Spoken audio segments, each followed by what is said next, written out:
Bonjour, bonsoir à tout le monde. J'espère que vous allez bien. Je vais comme d'habitude saluer les gens qui sont déjà parmi nous. Il y a une vingtaine de personnes. Anas est avec nous, Yossi est là, Daria est là, Victoria Jacques est là, Alama est avec nous, Bickert aussi, Widad, Barty est là, I Just Called et Sapna aussi. On va voir s'il y aura beaucoup de monde ou pas aujourd'hui. Ça va être très intéressant. En tout cas, ça me fait très très plaisir de vous retrouver. Et puis on va commencer comme d'habitude avec la première rubrique.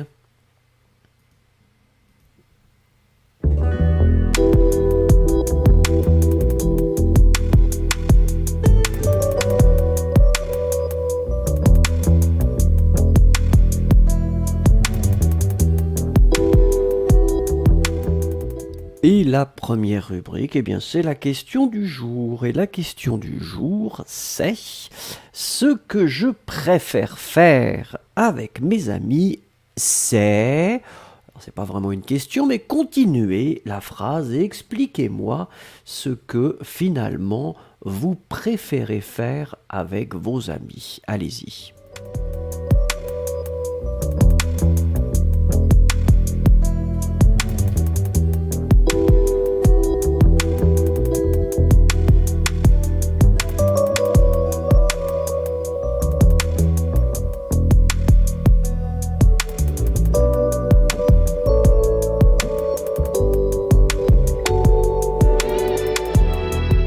Alors, Sissi Mardiati nous rejoint. Bonjour à vous. Si vous pouvez participer et continuer la phrase, ce que je préfère faire avec mes amis, c'est... Écrivez votre phrase.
Alors, c'est Alama qui, en premier, nous dit ce que je préfère faire, c'est jouer à Fall Guys et Among Us. C'est comme le loup-garou.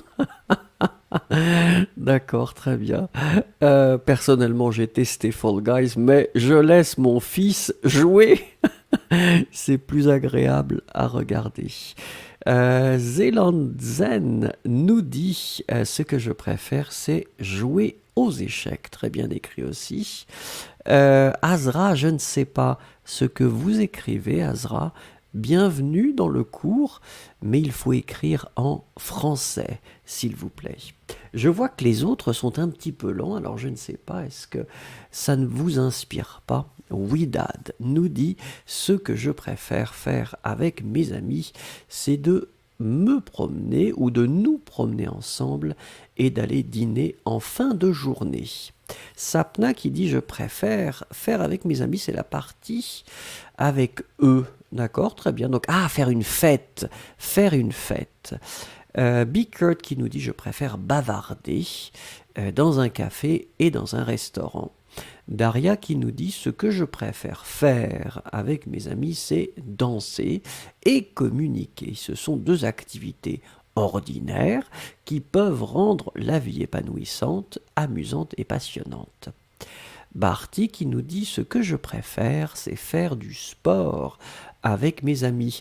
J'adore jouer au tennis de table, au badminton et au cyclisme, vous aimez faire du cyclisme. Très bien. Moi aussi, j'adore le badminton. Yossi qui nous dit: je préfère voyager ensemble dans différents pays en Europe. Nous avons déjà fait beaucoup de voyages avec nos amis, avec un S, de Pologne. Darren qui nous dit: j'aimerais faire de la randonnée avec mes amis cet automne. Bah écoutez, si nous sommes optimistes et que la situation continue comme ça, c'est probablement possible. Alors, I Just Called qui nous dit: ce que j'aime faire, c'est faire un barbecue avec mes amis, regarder un film d'horreur la nuit ou faire du shopping. Un bon film d'horreur, ça rapproche les gens. Dessarlika qui nous rejoint. Bonjour, vous pouvez participer au prochain exercice.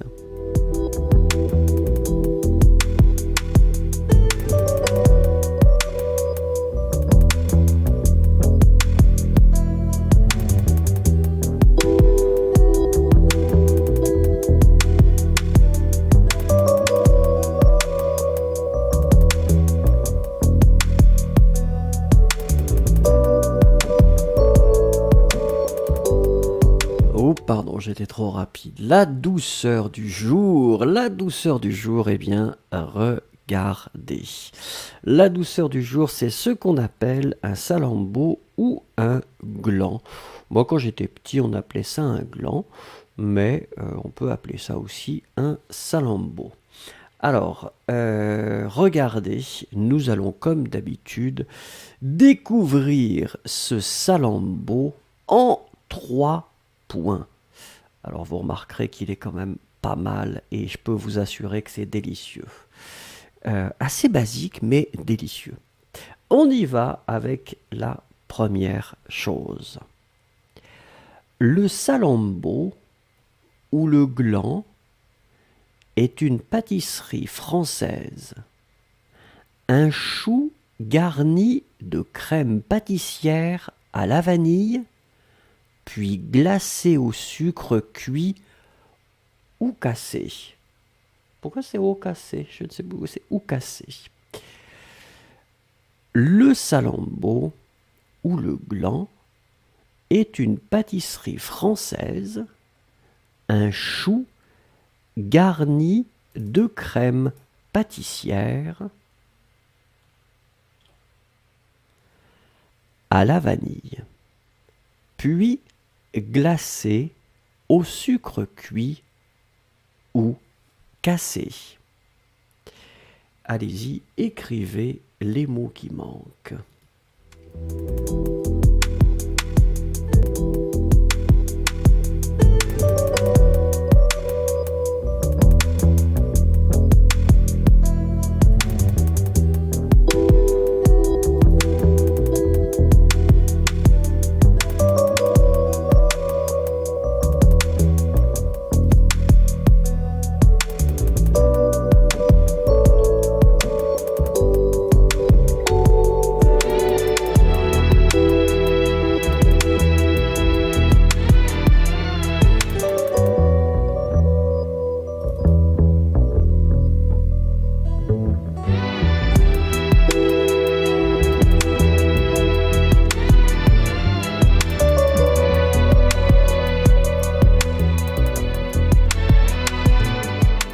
Alors, nous étions à la recherche de 3 éléments. La première chose, c'était chou.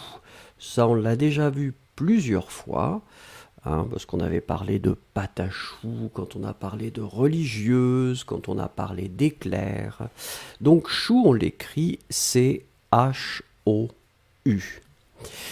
Ensuite, c'était vanille. Vanille, normalement, en général, vous savez bien l'écrire. Je regarde ce que vous m'écrivez et pour l'instant c'est bien, donc V-A-N-I-L-L-E, vanille. Et puis la dernière chose, c'est un substantif et c'est le sucre. Donc ici, nous avons la préposition à plus le qui se transforme en O.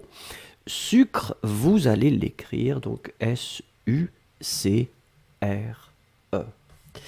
Allez, continuons avec la deuxième chose. Le nom de la pâtisserie viendrait d'un des noms de la déesse Astarté qui a inspiré le prénom de l'héroïne du roman Salammbô de Flaubert. Le nom de la pâtisserie viendrait d'un des noms de la déesse Astarté qui a inspiré le prénom de l'héroïne du roman Salammbô de Flaubert. Écrivez les mots qui manquent.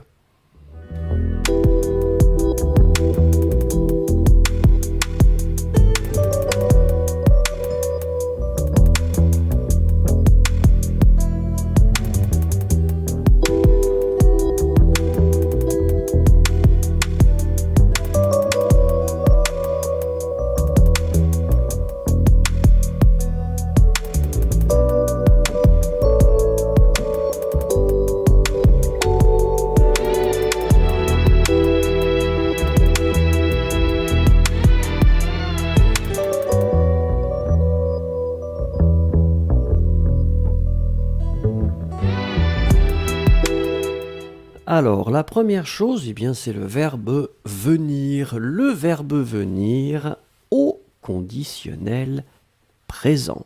Viendrait, souvenez-vous, terminaison A, I, T.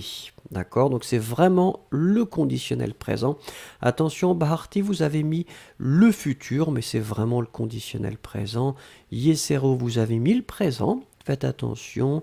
Et I just called, regardez la forme. Hein. C'est le verbe venir au conditionnel présent. Je regarde les autres. Desarlika avec un T viendrait. Ensuite, la deuxième chose, c'était inspirer. Alors, inspirer ici, hein, nous devons, regardez, le mettre ici au masculin. Inspiré, parce que ça a inspiré le prénom de l'héroïne. Et ensuite, la dernière chose, c'était le roman. Alors faites attention, ici on parle du roman, c'est-à-dire on parle d'un livre. Hein, nous parlons de l'auteur Flaubert qui a écrit des romans, et un de ces romans s'intitule Salammbô. Donc, roman, R-O-M-A-N. Yossi. Ouais, d'accord. Okay. Faites attention, Yossi, vous avez mis romain, mais ici, c'était vraiment roman, hein, c'est-à-dire tout simplement la forme littéraire, hein, d'une fiction. Regardons la troisième chose concernant ce gâteau. Le gâteau rendrait également hommage à un opéra d'Ernest Reyer de 1890.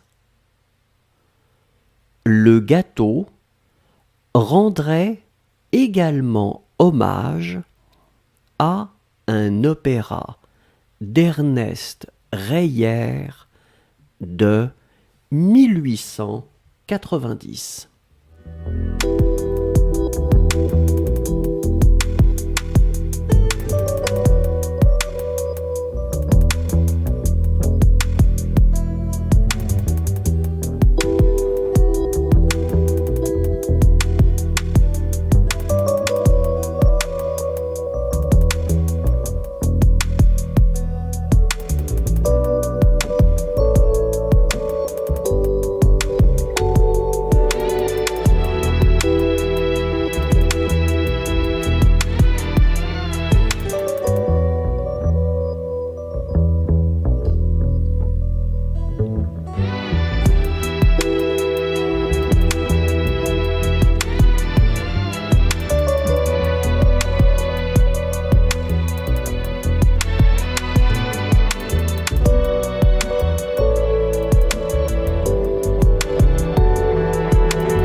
Alors ici, trois choses. La première chose, eh bien, c'est le verbe rendre, hein, puisque l'expression c'est rendre hommage à quelqu'un. Donc ici, c'est toujours du conditionnel. Rendrait, donc D-R-A-I-T. D'accord? Et là, je vois que formidable. C'est formidable. Tout le monde a mis la bonne forme. L'autre chose, c'est hommage. Alors, hommage, Barty, faites attention, c'est avec un H. Alors, on ne le prononce pas, mais il doit être là quand même. Morteza, oui. Et puis, en fait, la dernière chose, c'était une année. Et l'année, c'est 1890. Je regarde, 1890, c'est très bien écrit, effectivement. Allez, lecture des trois choses, si vous voulez bien, et j'espère que vous allez lire avec moi. Le Salammbô, ou le gland, est une pâtisserie française, un chou garni de crème pâtissière à la vanille, puis glacé au sucre cuit ou cassé. Deuxième chose, le nom de la pâtisserie viendrait d'un des noms de la déesse Astarté, qui a inspiré le prénom de l'héroïne du roman Salammbô de Flaubert. Troisième chose, le gâteau rendrait également hommage à un opéra d'Ernest Reyer de 1890.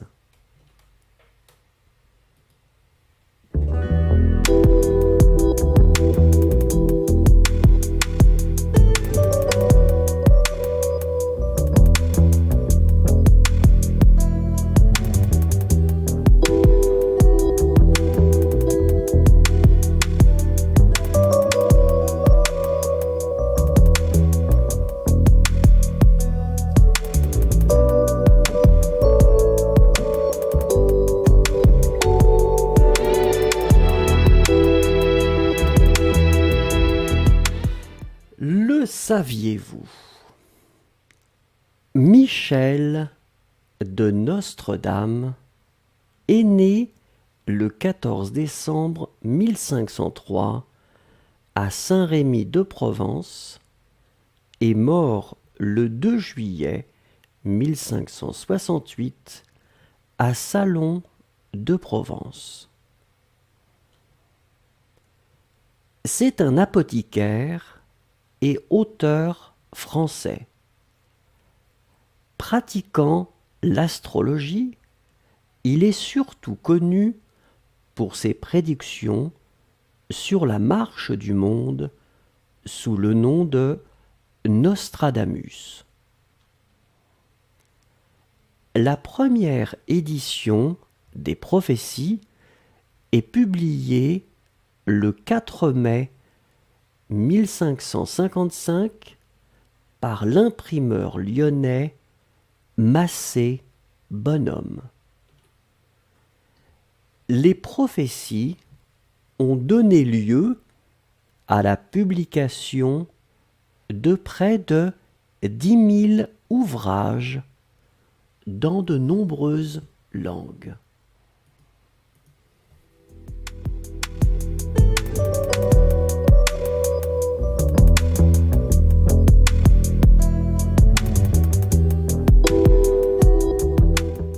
Allez, et nous attaquons comme d'habitude le verbe du jour. Le verbe du jour, c'est la possibilité de découvrir un verbe et surtout sa conjugaison.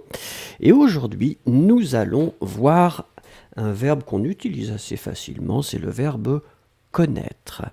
Donc, connaître, on va découvrir bien sûr, regardez, l'indicatif, le conditionnel et le subjonctif. Et comme d'habitude, nous attaquons avec le présent de l'indicatif. Et je vous demande la première personne, le s'il vous plaît.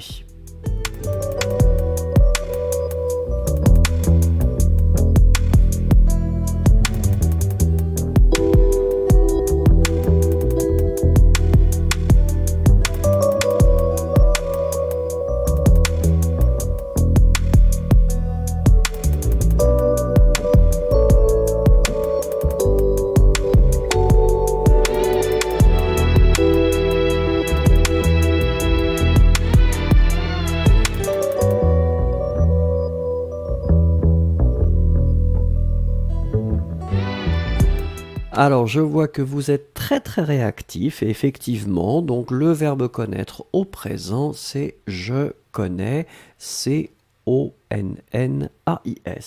S'il vous plaît, le futur simple de l'indicatif, toujours la première personne, s'il vous plaît.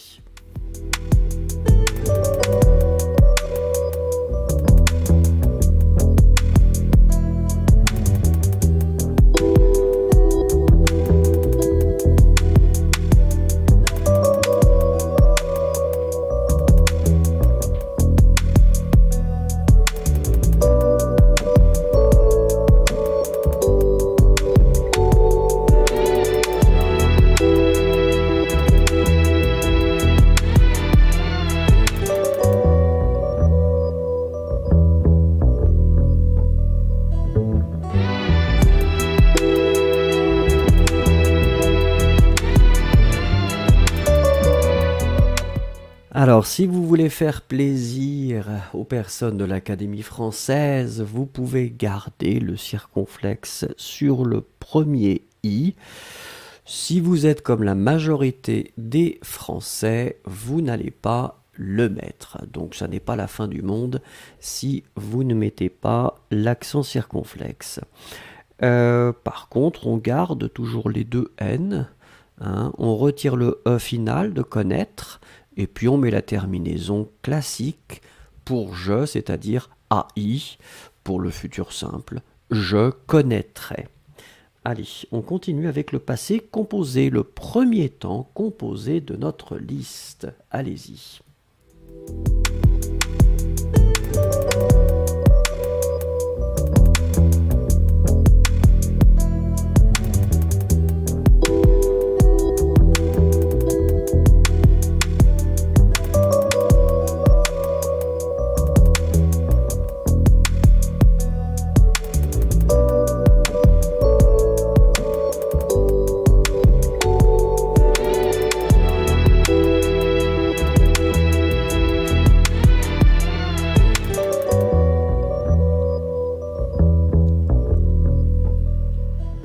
Alors, effectivement, félicitations. Donc, la question, c'est de savoir quel auxiliaire on va utiliser.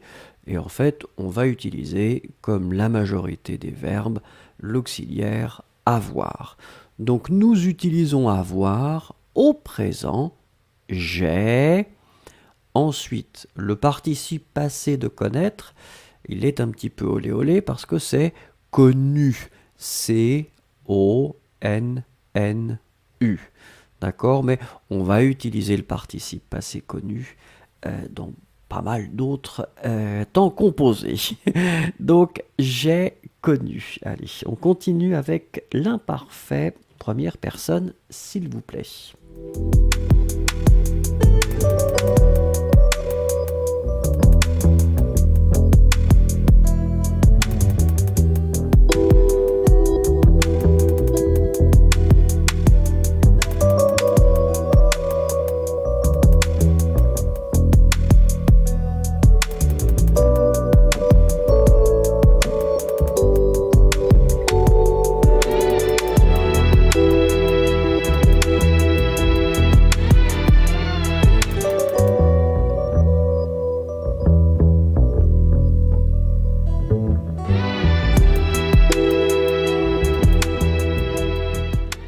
Alors ici, notre radical, notre racine sera connaissent. C-O-N-N-A-I-S-S. Et puis, nous allons ajouter la terminaison pour je, c'est A-I-S. Je connaissais. Je regarde vos formes. Attention, Barty, c'était connaissait, d'accord, et Bickert aussi. Donc je ne sais pas si vous êtes déconnecté ou qu'on n'est pas synchronisé. Faites attention. On continue avec le deuxième temps composé. C'est le plus que parfait de l'indicatif. Toujours la même personne.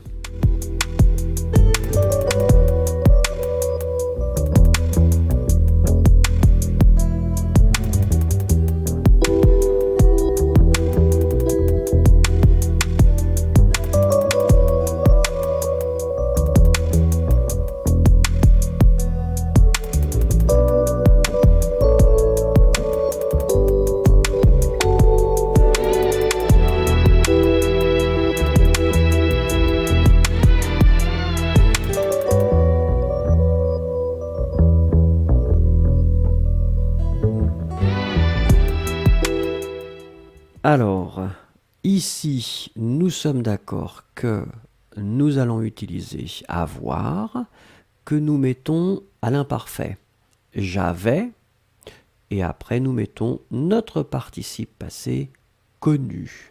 J'avais connu, c'est donc la forme du plus que parfait. Je regarde et je crois que tout le monde a la bonne forme. Hola My Life qui dit bonjour. Bonjour, Hola My Life. Vous êtes un peu en retard, mais c'est pas grave. Allez, comme on dit, mieux vaut tard que jamais. Ça, c'est un proverbe.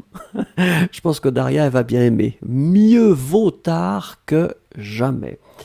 Allez, troisième temps composé, c'est le futur antérieur.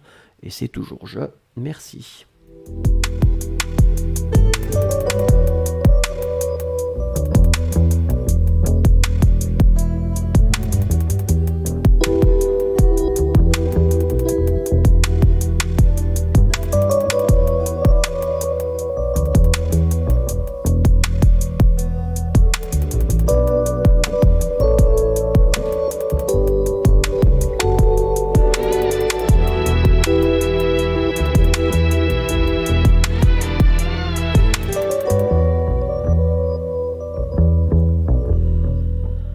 Alors, le futur antérieur est un temps composé, donc nous utilisons avoir, que nous allons mettre au futur simple, j'aurais.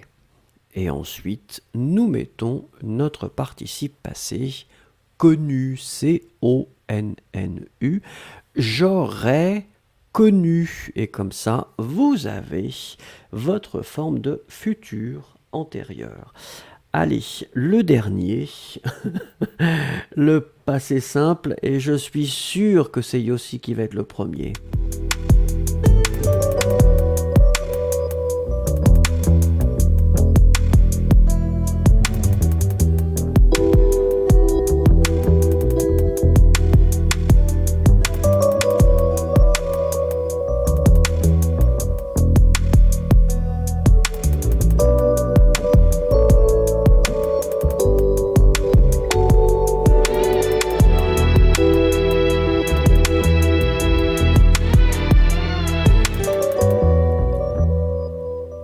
Alors là, je dois dire que je suis surpris. Je ne sais pas ce qui s'est passé. Que s'est-il passé, Yossi?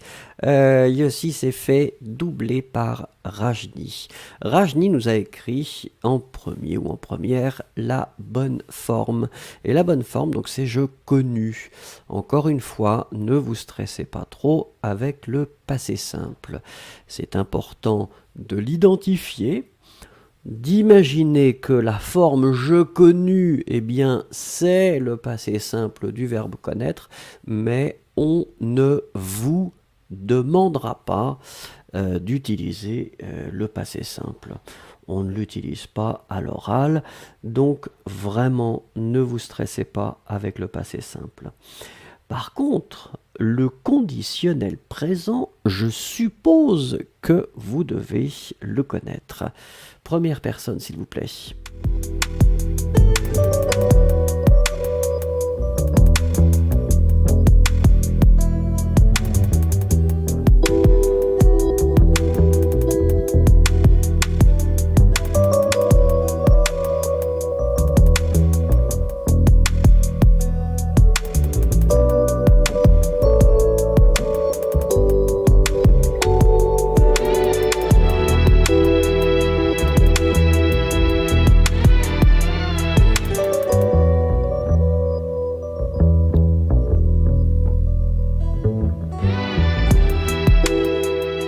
Alors ici, c'est la même racine, le même radical que pour le futur simple.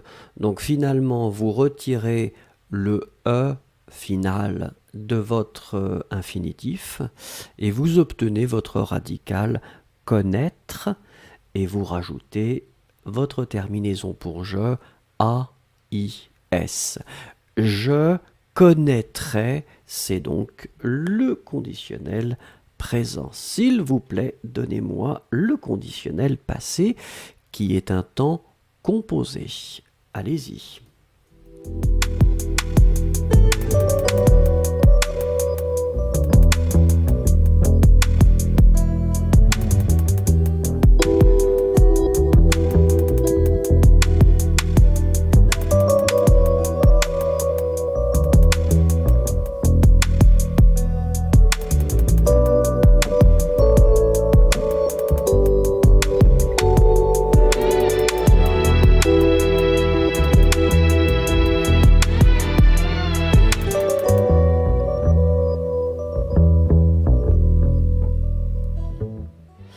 Alors, le conditionnel passé, c'est un temps composé. Nous savons maintenant que nous utilisons systématiquement avoir.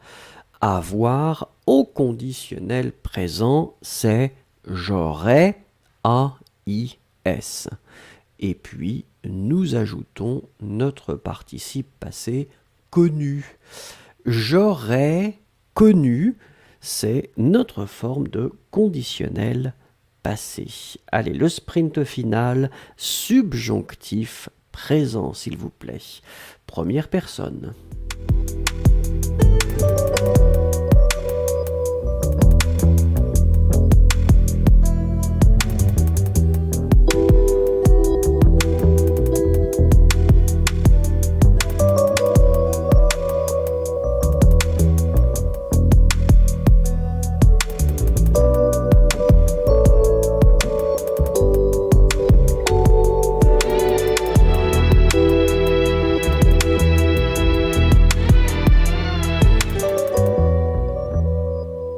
Alors, je regarde vos formes et je dois dire que tout est bien écrit pour le moment. Donc, la forme que nous cherchions, c'était que je connaisse. Donc, c'est O-N-N-A-I-S-S-E. D'accord? Donc, n'oubliez pas le double S. Mais pour l'instant, c'était effectivement très bien écrit. Allez, dernier temps composé, c'est le subjonctif passé. Allez-y.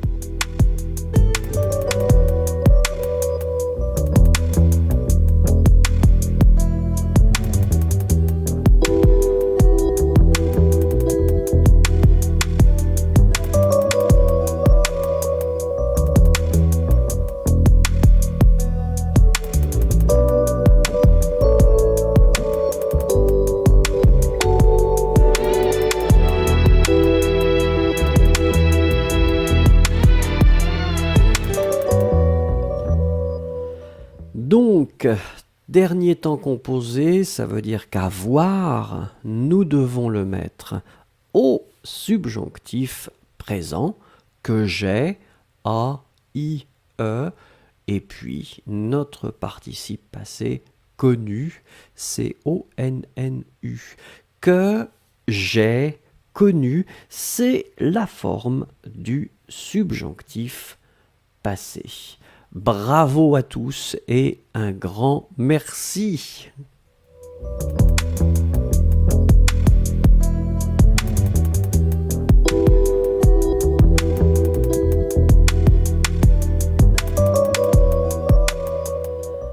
Alors, la photo du jour, regardez cette photo. Je me suis dit que ça pouvait être amusant de changer un petit peu, d'avoir quelque chose peut-être un peu plus facile à décrire.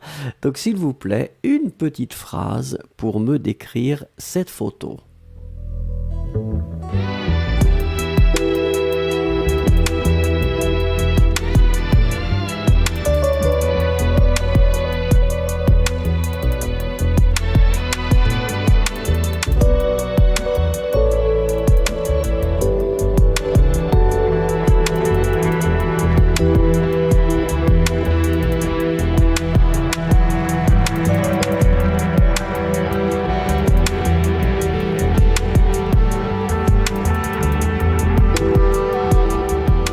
Alors Yossi qui nous dit le verbe du jour nous aide à comprendre la mécanique du temps et des modes français.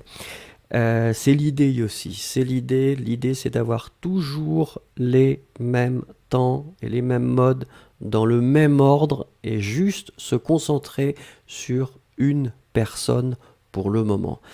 Quand vous avez compris la mécanique, après vous allez comprendre plus facilement les irrégularités ou les modes de fonctionnement qui sont un petit peu plus artistiques, mais c'est ça l'idée en fait.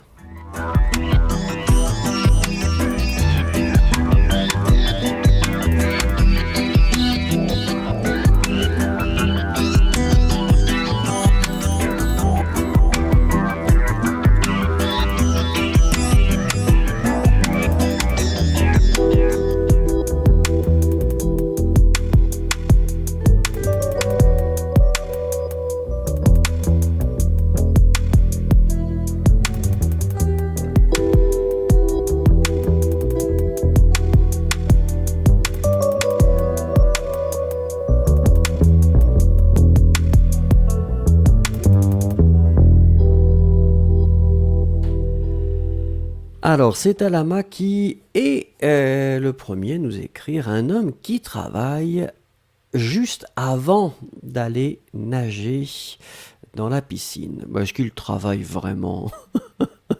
Moi, Alama, je trouve qu'il sourit beaucoup pour travailler, cet homme. Yesero qui nous dit c'est un homme qui se détend, attention pas de S, en regardant son ordinateur. Ok, donc Yesero, lui, pense que c'est pas vraiment du travail, c'est plus de la relaxation que du travail. Alors Elsa nous dit un homme qui est en train de regarder son film préféré devant sa piscine tout en prenant de la vitamine D. Donc vous pensez aussi qu'il est en train de faire quelque chose de relaxant, on va dire. Mouskan qui nous dit « Je peux voir un homme assis dans ses vêtements d'été et des lunettes de soleil sur près de la piscine, parce qu'il veut se débarrasser de la chaleur du soleil et profiter de la piscine. » Très bien. Tenzin, pendant les vacances, il est en train de travailler sur l'ordinateur. Mettez le verbe. Rajni, je vois un homme souriant, portant des lunettes bleues de soleil, assis sur une chaise, en train de poser pour une photo en travaillant. Rajni pense qu'il travaille. Ritem, cet homme est allé à la plage, mais à ce moment, son patron l'a appelé. Ah oui, pour un appel Skype. Oui, ça fait pas sérieux là. Pour un appel Skype, Amira, une personne attendrait quelqu'un. D'accord. Oui, Dad, je vois un jeune homme assis sur une chaise, il se détend. Très bien. Hola My Life, je crois que c'est amusant en connectant avec les amis ou la famille à côté d'une piscine, en même temps en regardant les enfants. D'accord. Darren qui nous dit « Il y a un homme qui est en train de travailler en utilisant son ordinateur à côté de la piscine. Il a l'air content. » Morteza. Avec de la technologie, attends, excusez-moi, c'est parti trop vite. On peut travailler partout sans aucun problème. C'est vrai. Daria, un homme d'une trentaine d'années qui est satisfait de sa vie. Il apprécie simplement le moment présent et c'est pourquoi il est souriant. Il porte son short, son t-shirt, son chapeau et ses lunettes. Papillon 97. On a l'expression idiomatique « au bel chapeau mais sans chaussures ». Qu'est-ce que ça veut dire? Je ne connais pas cette expression idiomatique. Qu'est-ce que ça veut dire? Desarlika, l'homme dans la photo est content pendant qu'il travaille. Très bien écrit aussi. Faris, je vois un homme assis sur une chaise. Il met un PC portable sur ses jambes, mais il s'amuse dans une piscine.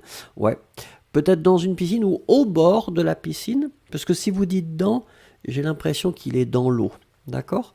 Bicut, je vois un homme qui est assis sur une chaise. Un homme qui attend en souriant. Je pense qu'il va nager et il profite du soleil.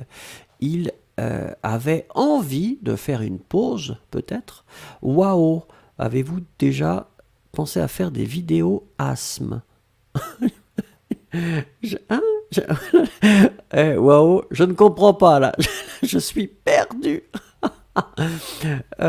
Ensuite, I Just Called nous dit un homme est assis sur une chaise avec son ordinateur portable. C'est l'été et il va nager peut-être. Très bien. Alors attendez, je comprends. Je suis Morteza. Comme cet homme. D'accord, vous corrigez. Yossi, un jeune homme est assis sur la chaise dans la piscine. Il ne perd pas de temps, même dans la piscine, et utilise l'ordinateur en regardant dans les yeux du photographe. Très bien écrit. Barty, je vois un homme qui est assis sur une chaise avec un ordinateur portable. Il porte un chapeau et des lunettes de soleil. C'est les lunettes Barty au pluriel. Et peut-être qu'il profite des vacances. Très bien. Rajni qui nous dit peut-être qu'il pratique le français avec Vincent. Ah, c'est possible, c'est possible, on peut pratiquer partout. T'as quoi? Un homme utilise l'ordinateur portable avec des lunettes de soleil, attention, et un chapeau. Suzanne B. Je peux voir un jeune homme qui travaille avec son ordinateur près de la piscine. Très bien écrit, Suzanne B. Alors attention, Suzanne, près, c'est un accent grave. C'est pas aigu, c'est grave, mais bon. Ne vous inquiétez pas, ça n'est pas la fin du monde.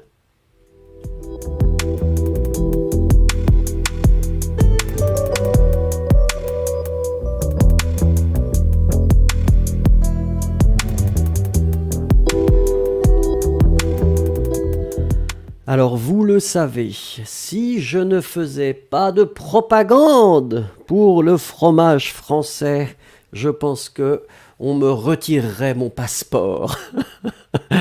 Alors, plus sérieusement, c'est le troisième, je crois. Hein, c'est le troisième fromage qu'on découvre. Je ne sais pas si vous le connaissez.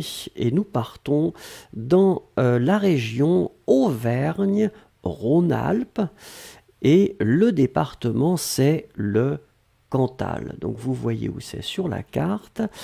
Et nous allons découvrir quelque chose d'incroyable. Le Saint-Nectaire. Si vous connaissez le Saint-Nectaire, vous savez que c'est quelque chose dont on doit parler. Le Saint-Nectaire est délicieux. Comme d'habitude, je vais vous lire 3 choses sur le Saint-Nectaire. Et à chaque fois, il y a 3 choses qui manquent. Allez, on attaque avec la première chose. Le Saint-Nectaire est un fromage français de lait de vache fabriqué dans une micro-région entre le Cantal et le Puy-de-Dôme. Le Saint-Nectaire est un fromage français de lait de vache fabriqué dans une micro-région entre le Cantal et le Puy-de-Dôme.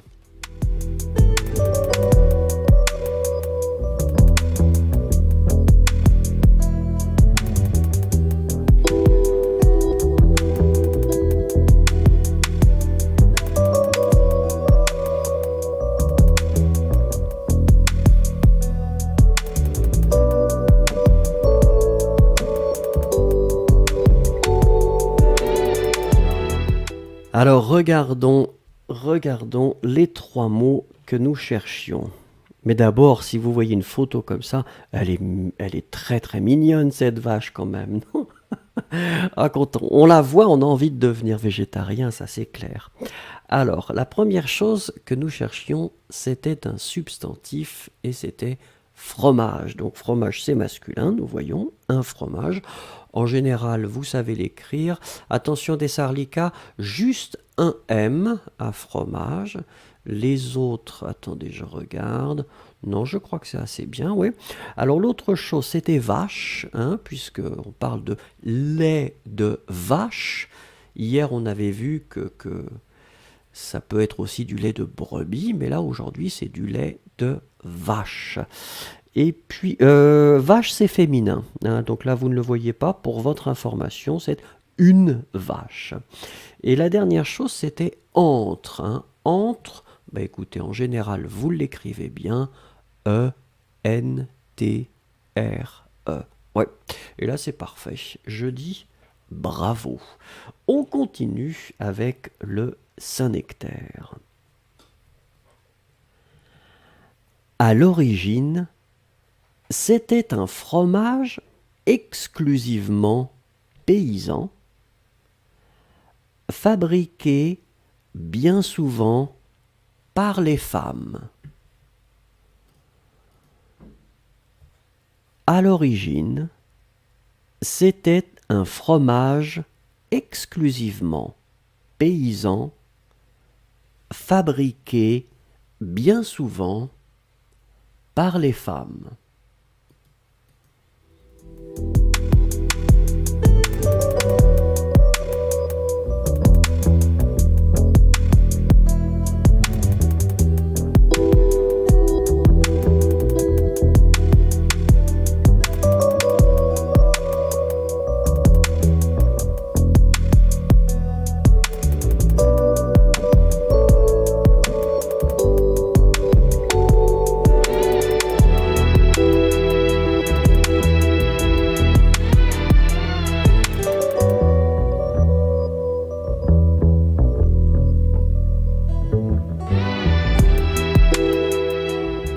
Alors, 3 éléments à trouver. La première chose, c'était le mot origine. Donc, c'est féminin, une origine, mais bon, là, c'est pas très important. On écrit O-R-I-G-I-N-E.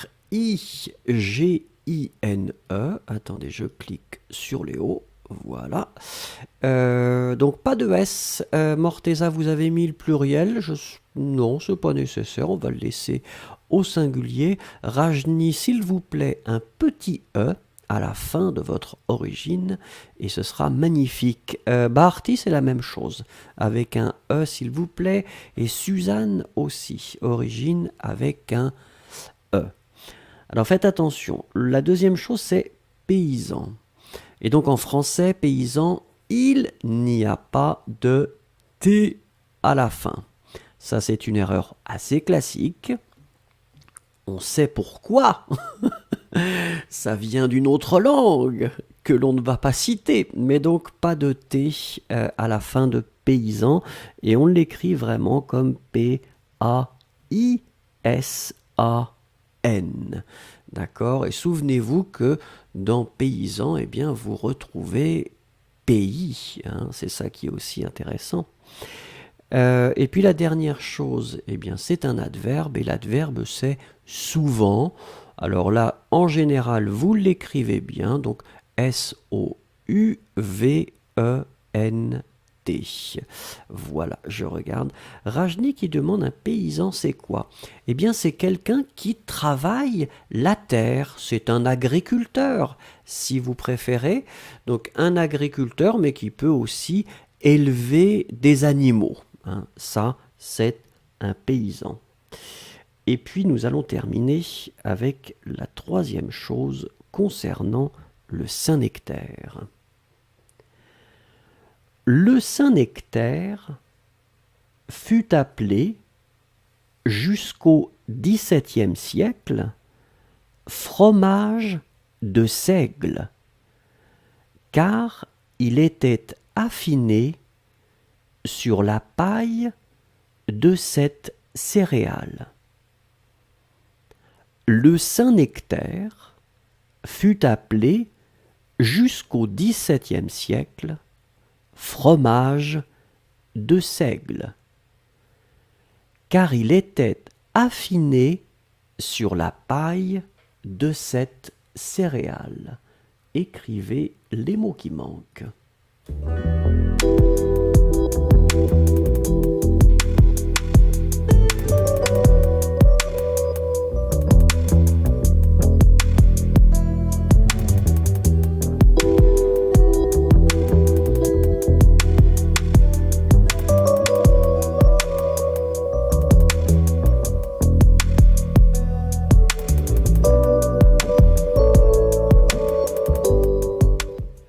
Alors Bickert nous dit un paysan, c'est quelqu'un qui habite dans un village. Alors faites attention Bickert, parce que pour être très précis, quelqu'un qui habite dans un village, c'est un villageois. Et vous savez, en France, dans les villages, il n'y a pas uniquement des gens qui vont cultiver ou qui vont travailler la terre, hein. Il peut y avoir eh bien, des docteurs, il peut y avoir des personnes qui font d'autres métiers. Donc vraiment, le paysan, c'est celui qui travaille la terre, qui peut être agriculteur et qui peut élever aussi des animaux. D'accord? Alors, regardons ici, nous avions 3 mots à trouver. Alors la première chose, j'avais envie d'être un petit peu olé olé. Regardez, on a le verbe appeler, d'accord? Et ici, le verbe appeler, en fait, on le met au passif. Et on le met au passif passé simple. Puisqu'effectivement, ici, vous voyez fut. On avait vu ça, hein, il y a quelque temps, quand on avait fait la conjugaison, que fut, eh bien, c'est la forme du verbe être au passé simple. Donc, fut appelé, c'est le passif passé simple. Bon, nous, ce qui nous intéresse ici, c'est appeler. Ça veut dire ça doit être le participe passé, accent aigu, puisque Saint-Nectaire, c'est masculin. Ensuite, c'était encore une fois, donc, enfin pas encore une fois, puisqu'on vient de parler du verbe être, c'était donc le verbe être à l'imparfait. Souvenez-vous, terminaison de l'imparfait, troisième personne du singulier, a, i, t. D'accord? Et puis la dernière chose, c'est céréales, dont un substantif. Et puis, en général, on essaye de se souvenir de mettre les accents, donc accent aigu sur le premier et sur le deuxième E. Et surtout, n'oubliez pas de mettre un E final. Et bien voilà, regardons ensemble les 3 éléments du Saint-Nectaire. Lisez avec moi, souvenez-vous, l'étude qui montre que si vous lisez à voix haute, vous avez plus de chances de mémoriser les choses. Première chose, le Saint-Nectaire est un fromage français de lait de vache fabriqué dans une micro-région entre le Cantal et le Puy-de-Dôme. Deuxième chose, à l'origine, c'était un fromage exclusivement paysan, fabriqué bien souvent par les femmes. Troisième chose, le Saint-Nectaire fut appelé jusqu'au XVIIe siècle fromage de seigle, car il était affiné sur la paille de cette céréale.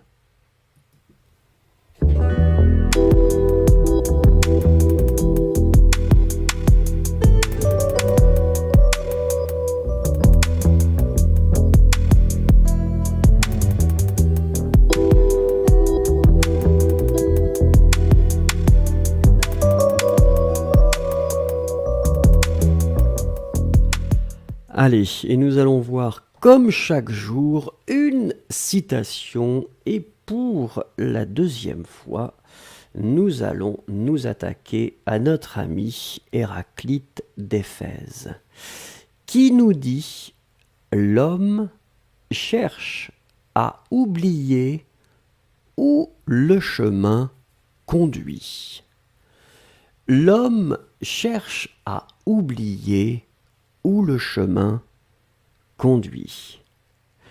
Allez, que pensez-vous de cette citation? Un commentaire, une petite phrase, c'est à vous d'écrire.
Ce que j'aime bien, c'est la première réaction de Morteza, c'est direct, aucune idée. Alors, c'est pas grave, hein, on est d'accord, à chaque fois que on a cette partie, la citation, ben c'est pas grave, vous êtes inspiré ou vous n'êtes pas inspiré, vous comprenez ou vous ne comprenez pas. L'idée, c'est d'essayer d'explorer un petit peu les limites, parce que là, clairement, nous sommes dans un niveau plutôt C1 ou C2. Voilà. Alors, ensuite, Alama qui dit ça a du sens pour moi. On sait généralement ce qu'on doit faire, mais on essaye d'éviter de les faire ou de les remettre au lendemain. Très bien. Ensuite, alors attendez, je regarde. Irène qui dit comprends pas. C'est pas grave. Mouskan qui dit faites confiance à Dieu et à ses actes. Très bien. Bickert qui dit mais pourquoi les hommes cherchent à oublier? Je ne comprends pas. Léo qui dit Héraclite a oublié où son chemin l'avait conduit. Probablement Léo. C'est un homme perdu. C'est un homme perdu qui cherche son chemin. Vous avez raison. Rajni qui nous dit quand on fait face aux événements dans le passé et qu'on lui donne des mauvaises expériences, on essaye de les ignorer ou de les oublier. D'accord. Yossi qui nous dit l'homme a tant de choses avec un S avec lesquelles il doit s'occuper, c'est pourquoi il oublie ce qu'il avait cherché. Probablement. Daria qui nous dit il vaut mieux oublier le passé traumatisant ou les choses qui nous font sentir bas et nous privent de la positivité de la vie. À l'origine, ce qu'il voulait dire, Dieu le sait. Elsa qui nous dit ce que j'ai compris, c'est qu'on a tendance à oublier ou négliger les résultats si on suit un chemin faux ou si on sait que la fin ne sera pas très jolie. Yesero, ça veut dire que quand les gens font le même choix, ils ne peuvent pas prétendre autrement. D'accord. Bharti qui dit « Je pense qu'il s'agit de seulement, le but n'est pas important. Le chemin à atteindre, c'est également nécessaire. » Tenzin qui nous dit « Je pensais que ça signifie qu'il est prêt de comprendre. Il a arrêté de continuer. » I Just Called qui nous dit quand les gens veulent faire quelque chose, ils ne pensent pas aux conséquences. D'accord. Elsa, les toxicomanes par exemple, essayent de s'amuser en oubliant que la drogue va détruire leur corps. D'accord. Et finalement, Victoria Jacques, je pense pas comprendre, mais je ne suis pas seul. Mais oui, mais c'est pas grave, et c'est ça qui est formidable. Oh, et peut-être que lui n'a pas compris, hein. Il a dit quelque chose, et hop, après, tout le monde est embêté avec une citation.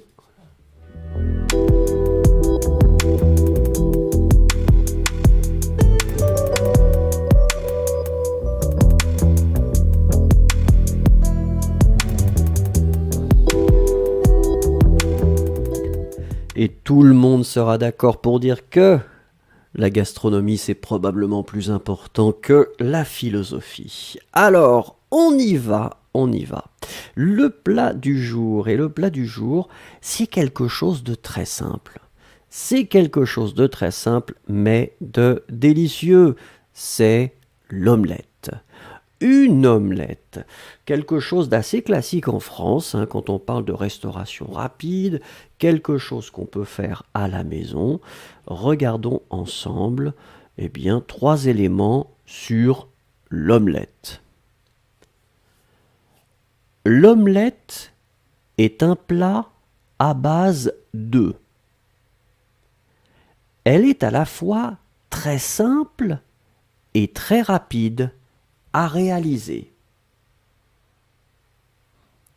L'omelette est un plat à base d'œufs.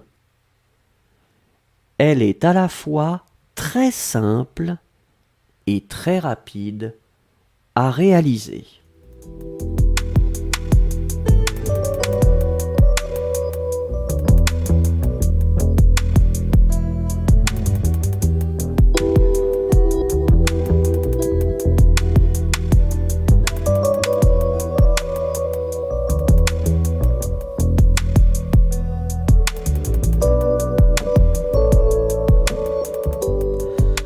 Alors, comme d'habitude, 3 éléments. La première chose, c'est plat. Nous sommes d'accord qu'on l'écrit P-L-A-T. Et là, je regarde. Tout est bien. Oui, pas d'erreur, c'est parfait. Ensuite, c'est un adjectif. L'adjectif, c'est simple. S-I-M-P-L-E.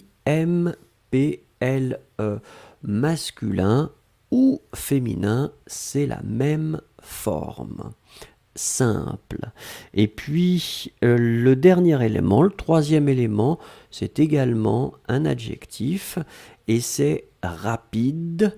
Et c'est la même chose pour rapide, masculin ou féminin, c'est avec un E final. D'accord? Faites attention. Donc, il y a quelques personnes. Takwa, mettez un E à rapide. Irène, rapide avec un A. Rarara. Et puis je regarde, ouais, Ice Cubes, attention, rapide avec un E, hein. Masculin ou féminin, rapide, c'est la même forme. Deuxième élément concernant l'omelette.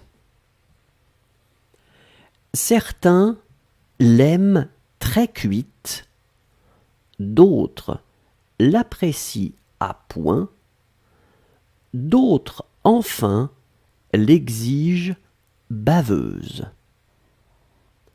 Certains l'aiment très cuite, d'autres l'apprécient à point, d'autres enfin l'exigent baveuse.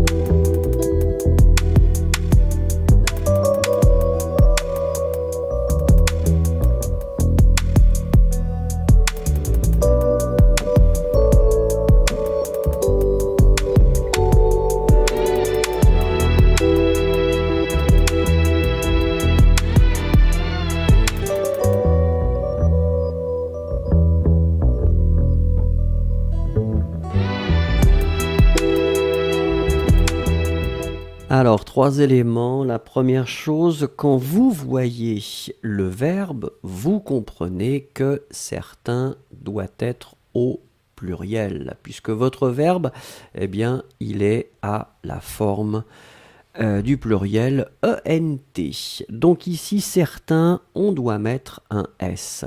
C-E-R-T-A-I-N-S. Ensuite, eh bien, cuite, on va le mettre au féminin puisque nous parlons de l'omelette. Et l'omelette, c'est féminin. Hein, donc, l'omelette est cuite. Donc, on doit mettre le E final. Et puis, la dernière chose, c'était enfin. Enfin, donc on l'écrit E-N-F-I-N. Et là, il n'y a pas de problème. Tout le monde, attention Berilla, avec un N à la fin. D'accord? Mais c'était bien, c'était bien. Allez, troisième élément concernant l'omelette. Dans sa version la plus simple, il s'agit d'une préparation à base d'œufs battus, salés, parfois poivrés, puis cuite à la poêle. Dans sa version la plus simple, il s'agit d'une préparation à base d'œufs battus, salés, parfois poivrés, puis cuite à la poêle.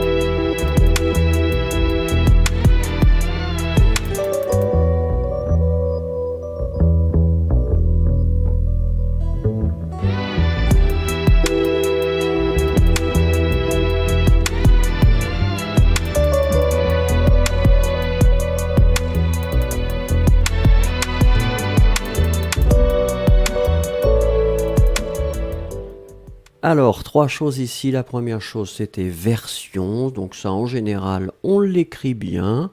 Je regarde, faites attention, Mouscan, pas de pluriel, hein, c'est ça, donc version au singulier, V-E-R-S-I-O-N.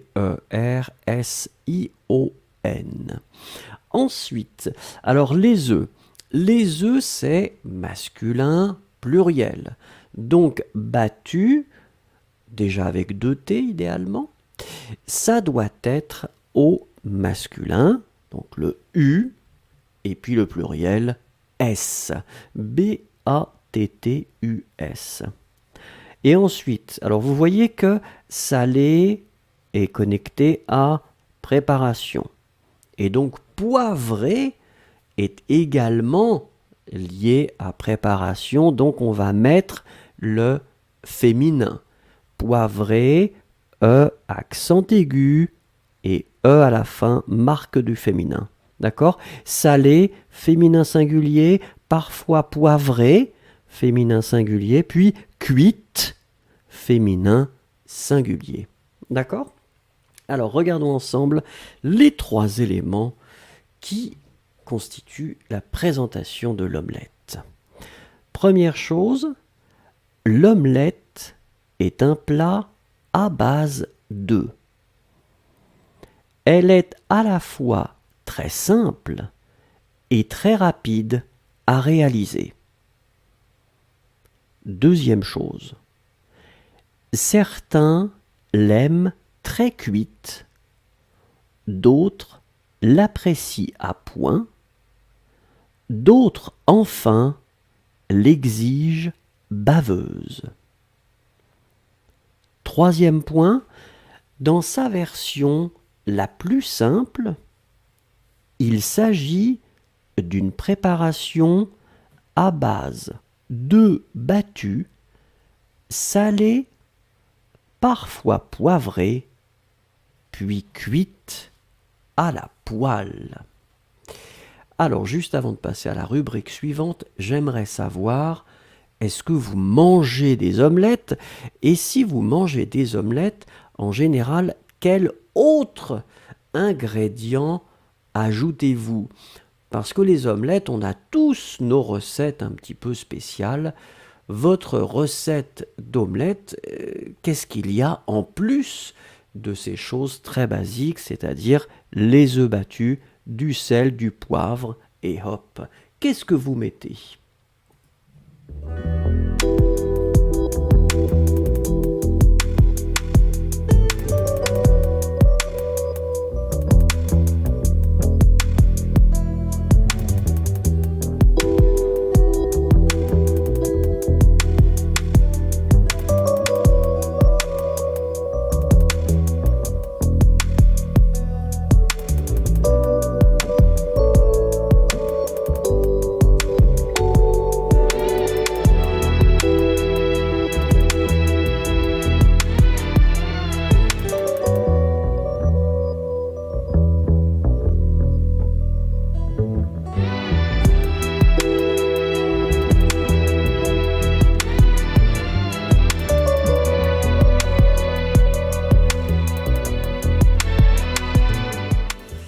Alors, Noura qui nous dit « J'adore les omelettes, mais... » qui rajoute « Je ne mets rien. » D'accord, donc une omelette basique alors.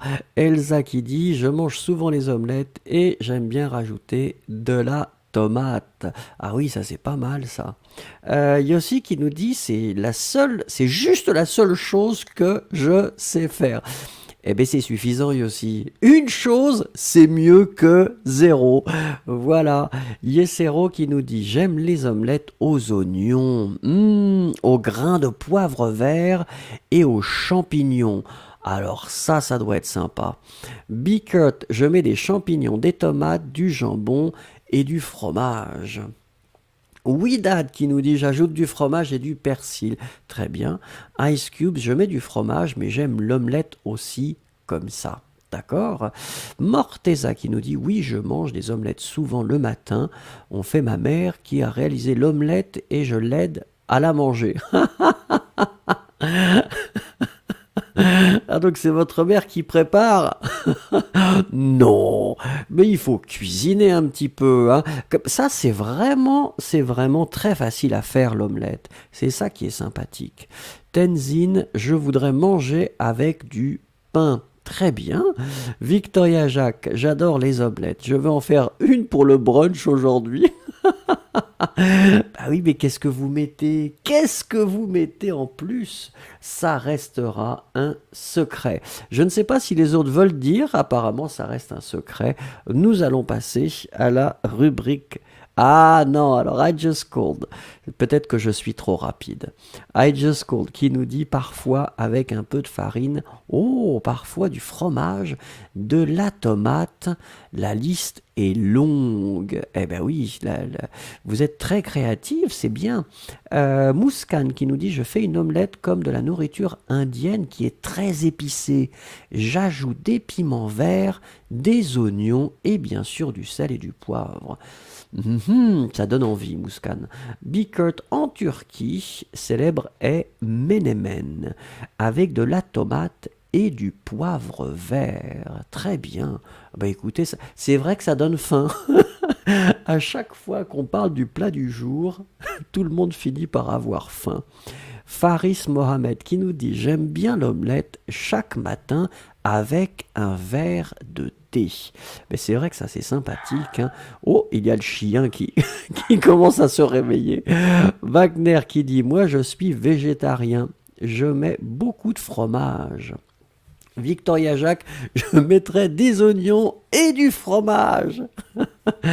Gacha qui dit ça me donne envie de manger. Bah oui, moi aussi.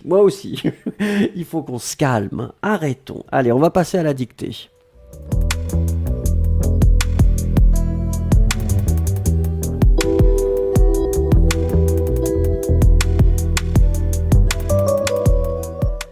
Alors, vous l'avez peut-être entendu, le chien de l'ami de mon fils est avec nous. Donc, parfois, il réagit au bruit, s'il y a des bruits. C'est pour ça que vous l'entendrez peut-être aboyer. Allez, comme d'habitude, 4 niveaux pour la dictée. A1, A2, B1 et B2. On attaque avec le A1.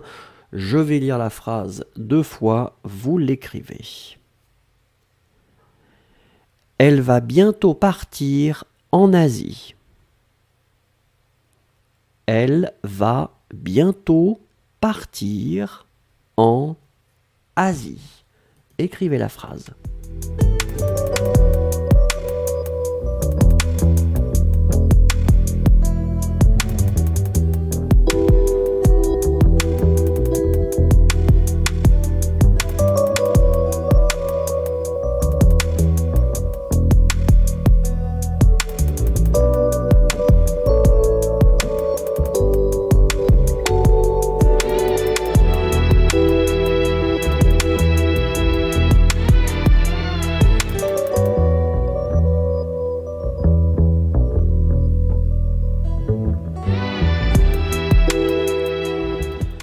Alors ici, l'idée, c'était de construire ce qu'on appelle un futur proche. Ça veut dire qu'on utilise le verbe aller au présent.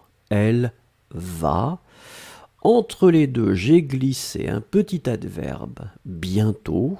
Notre infinitif partir, puisque le verbe aller est déjà conjugué. Elle va bientôt partir. Ensuite, Asie. Comme c'est féminin, on utilise la préposition en. D'accord? Elle va bientôt partir en Asie. Je ne sais pas si vous entendez le chien, mais ça donne une atmosphère spéciale aujourd'hui, hein?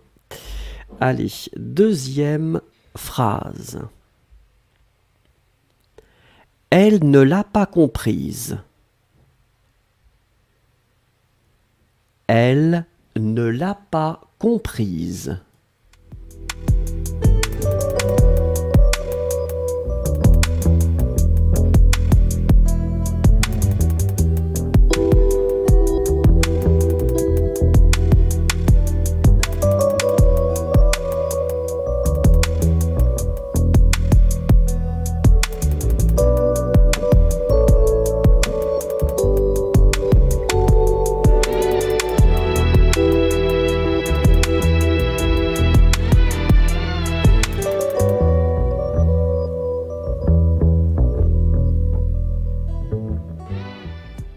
Alors attention, attention, ici j'avais envie donc de mettre un passé composé.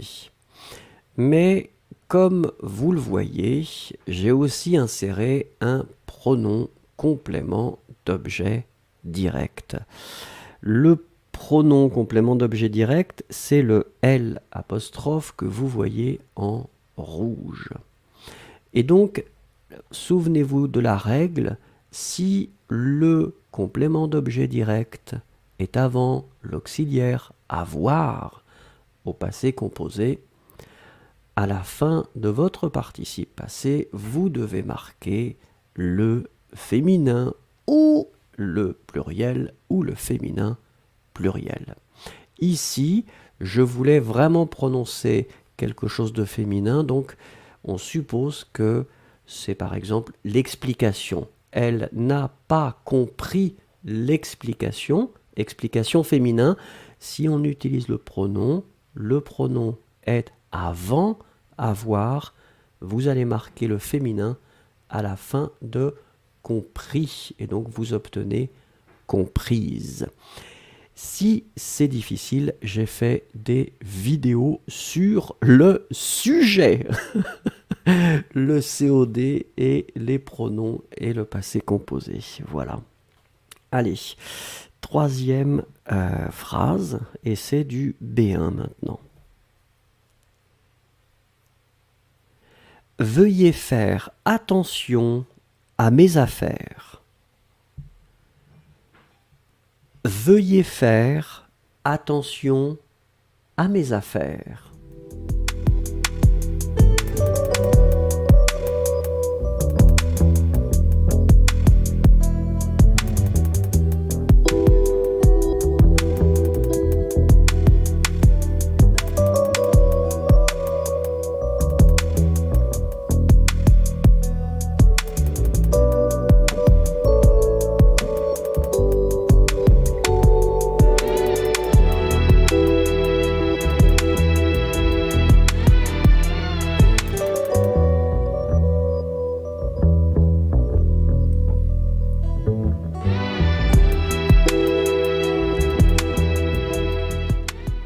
Alors ici, faites attention, je voulais qu'on utilise l'impératif du verbe vouloir. Et donc pour la personne vous, la forme est un petit peu complexe puisque c'est veuillez.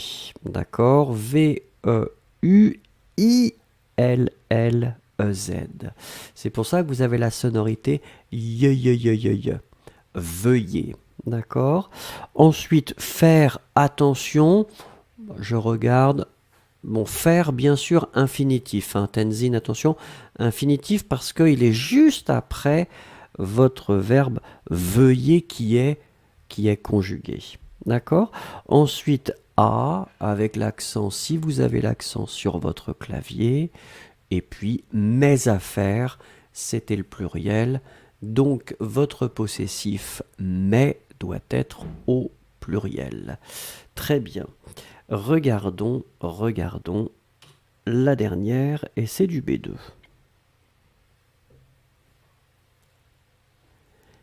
Il ne mit pas son manteau pour sortir. Il ne mit pas son manteau pour sortir.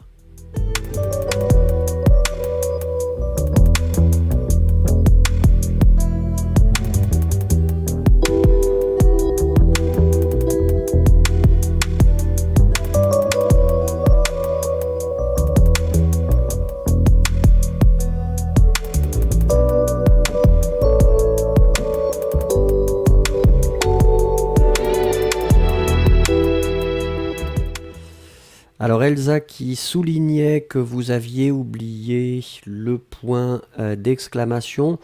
Oui, moi vous savez Elsa, j'avais mis le point d'exclamation parce que l'impératif est souvent associé à un ordre, mais ça peut être aussi un conseil. Et quand c'est un conseil, finalement, ce n'est pas nécessaire de mettre le point d'exclamation. Un petit peu comme, vous savez, Elsa, quand vous donnez des conseils pour aller quelque part, hein, des indications, on ne met pas le point d'exclamation. Donc, ça, c'est variable, c'est pas très problématique. Alors, la dernière chose, je regarde. Faites attention, bon, souvenez-vous, en général, quand on fait le niveau B2, soit je vous demande du subjonctif, parce qu'en général, c'est ce qu'on va vous demander, en tout cas pour le DELF. Si vous voulez passer le DELF B2, il faudra connaître le subjonctif, ou alors on vous demande de pouvoir maîtriser, comprendre le passé simple. Et ça, à chaque fois, j'en parle quand on fait la conjugaison. Ici, c'est le verbe mettre. Et donc, c'est la troisième personne. Et la troisième personne de mettre, c'est M-I-T. Il ne mit, donc le verbe mettre, pas son manteau pour sortir. Alors faites attention, certaines personnes ont écrit ça M-I-S, je vois ça, mais d'autres personnes ont écrit M-I-T, donc félicitations. Félicitations si vous l'avez bien écrit. Très bien. Alors, Gacha Savage, qui est très fier d'avoir tout bien écrit. Mais alors, Gacha, de quel pays êtes-vous? Dites-nous quelle est votre nationalité. Allez, nous continuons avec la rubrique suivante.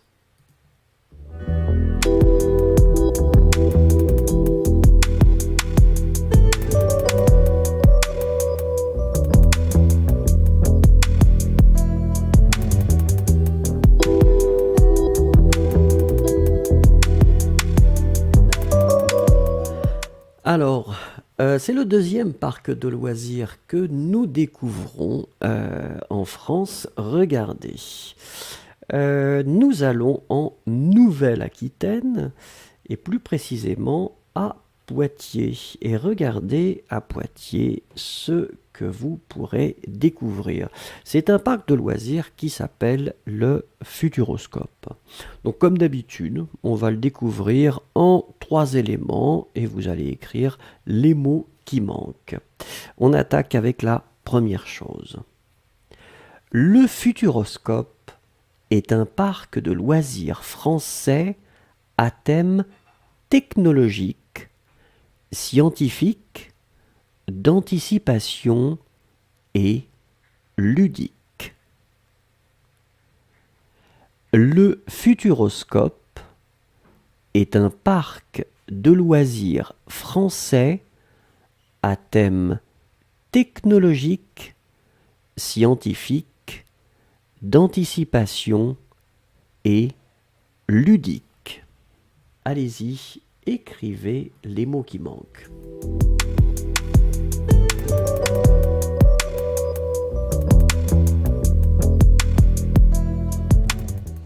Alors avant ça, Rommel nous dit qu'il aurait dit il n'a pas mis. Oui, faites attention, si vous écrivez il n'a pas mis, c'est M-I-S, parce que Rommel, c'est le participe passé, il n'a pas mis.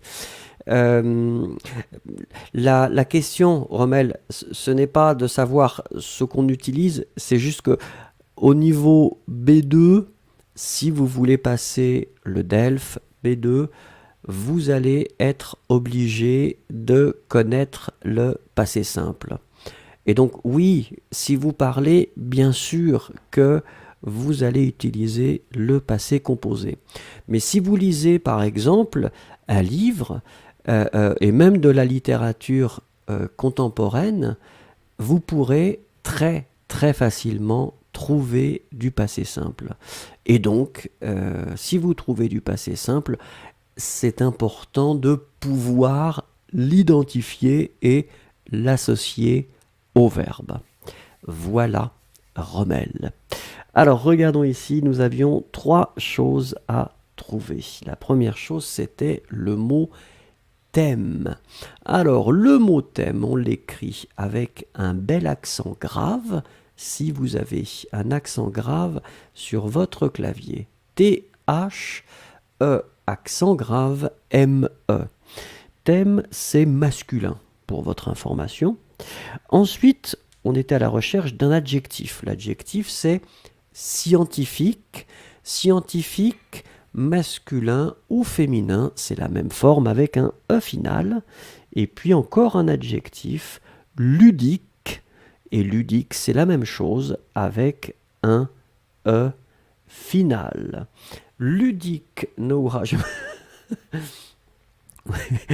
Noura, c'est pas la peine de mettre toutes les, toutes les lumières rouges, c'est un petit peu stressant. Je suis quelqu'un de très sensible et ça me stresse quand je vois les lumières rouges. Ludique, c'est quelque chose qui est amusant. C'est quelque chose avec lequel ou avec laquelle vous pouvez jouer, c'est ça l'idée. Hein. Donc il y a des attractions où ça ne sera pas uniquement sérieux, mais vous pourrez vous amuser. C'est ça le concept. Regardons la deuxième chose concernant le futuroscope. Allez, les attractions qui sont proposées mélangent une approche sensorielle et des projections d'images. Les attractions qui sont proposées mélangent une approche sensorielle et des projections d'images.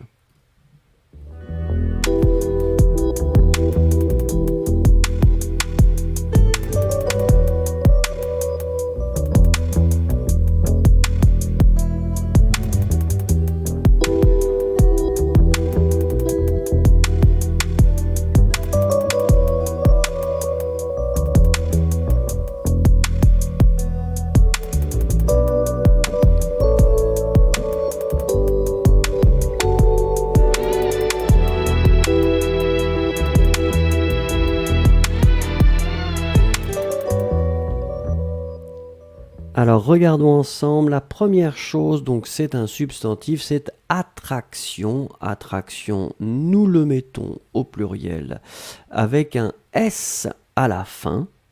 Donc n'oublions pas les deux T, attraction, donc A-T-T-R-A-C-T-I-O-N-S. Ensuite, c'est le verbe mélanger qu'on va mettre au pluriel, E-N-T, puisque c'est L, hein, E-L-L-S-E-S, pardon, la troisième personne du pluriel. Et puis, la troisième chose, c'est un adjectif, l'adjectif sensoriel. L'adjectif sensoriel est directement lié au mot approche.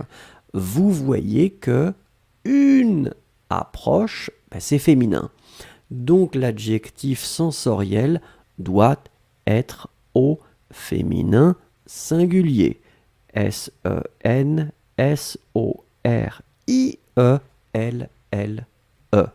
D'accord ? Très bien. Nous continuons avec la troisième et dernière chose.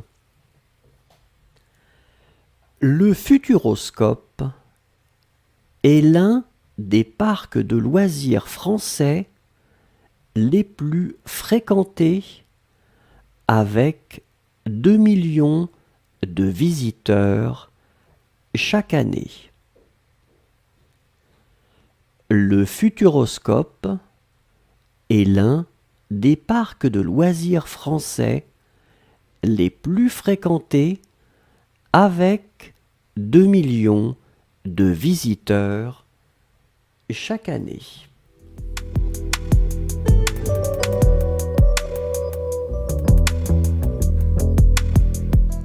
Alors Rajni demande pourquoi mélanger et conjuguer comme ça. Eh bien tout simplement parce que le sujet c'est les attractions. Donc les attractions mélangent, et donc c'est la troisième personne du pluriel.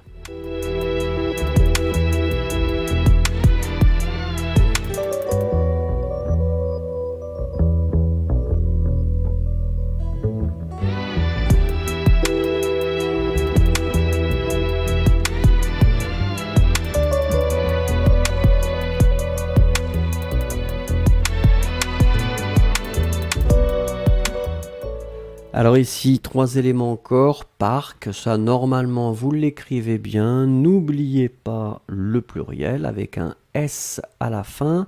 Attention Berilla, parc, on écrit P-A-R-C. Et donc un pluriel à la fin. Ensuite, c'était fréquenter. Fréquenter, on doit ici le mettre au pluriel, puisque vous voyez que juste avant, vous avez les plus fréquentés. D'accord? Donc, E, accent aigu, S. Et puis la dernière chose, c'était un substantif et c'était visiteur. Visiteur, donc E, U, R, S. Et donc c'est masculin pluriel ici. Regardons et lisons ensemble, si vous voulez bien, les 3 choses concernant le futuroscope. Première chose, le futuroscope est un parc de loisirs français à thème technologique, scientifique, d'anticipation et ludique. Deuxième chose, les attractions qui sont proposées mélangent une approche sensorielle et des projections d'images. Troisième chose, le futuroscope est l'un des parcs de loisirs français les plus fréquentés, avec 2 millions de visiteurs chaque année.